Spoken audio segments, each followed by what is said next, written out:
Welcome to Hey HR. Have you got a minute? These short clips are for guiding you on everyday challenges of leadership and managing people. My name is Richard Hughes from Click HR, and today I'm talking about redundancy. Specifically, I'm talking about avoiding some of the more significant pitfalls in leading meetings. Now, I've written a document about redundancy which you can download from the Click HR website. It includes detailed advice, template letters, how to score employees, a clear checklist of actions for each stage of the process, and much more. I think it's an excellent document, and if you're running a process, I highly recommend you download it or at least book a free 30-minute consultation meeting with me on the Click HR website.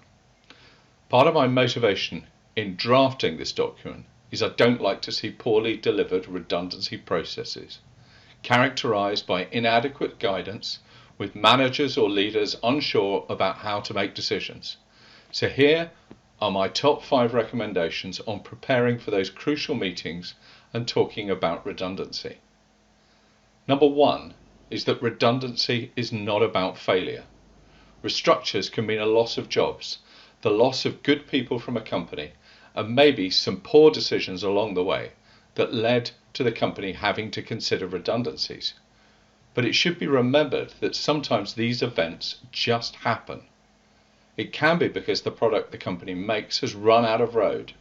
The market may have shifted, or something completely unexpected, like a pandemic, has hit, and the business landscape has dramatically shifted.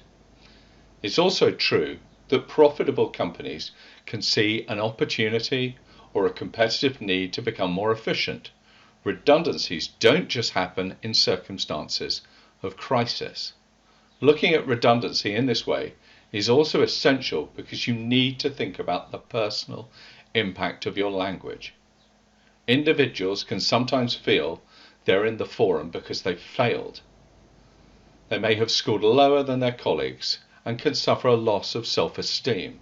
So take some time in the meeting to cover this point and watch out for those who are struggling with a challenging message and provide what reassurance you can.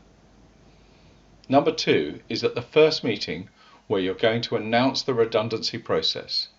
At this point, you're going to give the message life, and you will have to work hard to stay in control of the message from that point. I always try to keep this first meeting as short as possible. Yes, you want to give people the opportunity to have their say, which is the right thing to do. Before the meeting, you need to work out your messaging. Try to sweat it down and distill the key points of the communication so all know what is happening, why the company is taking action, when the next meetings will take place, and what the board timeframe that you're planning. Circumstances and timeframes can change in redundancy process, but a general timeframe is acceptable. Once you say redundancy, most people in the room won't hear much after that, so make sure you have a letter drafted to distribute after the meeting covering the key points and the plans for the next steps in the process. Point 3 is politeness. One of my golden rules is that you can say almost anything providing you are polite, and in this circumstance it could not be more critical. At work, we are all volunteers. People get paid, yes, but they choose to be there. Redundancy processes can stretch the typical behaviours and rules of work to breaking point and beyond, so pay particular attention to politeness and try to make it a mark of how you lead. Being polite in meetings and in general at work is a critical part of your approach. Politeness, delivered with consideration for others and what they might be going through, is a crucial part of helping people through these processes.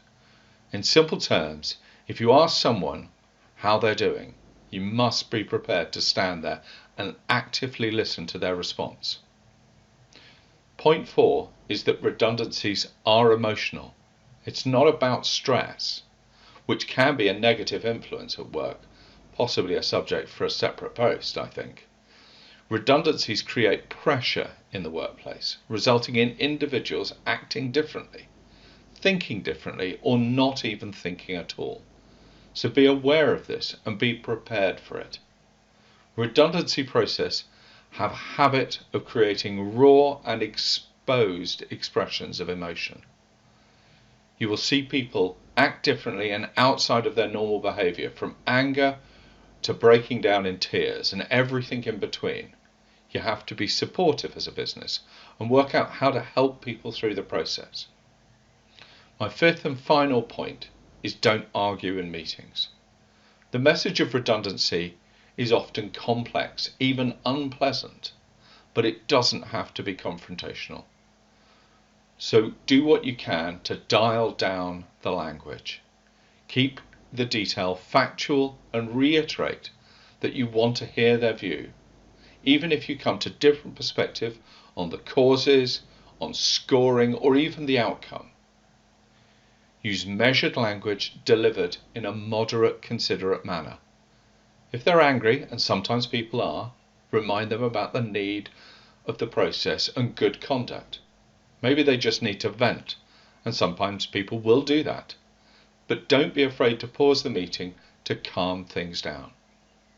So that's my list of critical points on approaching redundancy meetings. Do you agree with my list, or do you have your own top 5? If you have a question or an issue, drop me a line in the comments or connect and message me. I might turn it into a video just like this one. If your business has a significant HR question of a more confidential nature, then you can book a free 30-minute meeting on the Click HR website. Thanks very much, and bye-bye for now.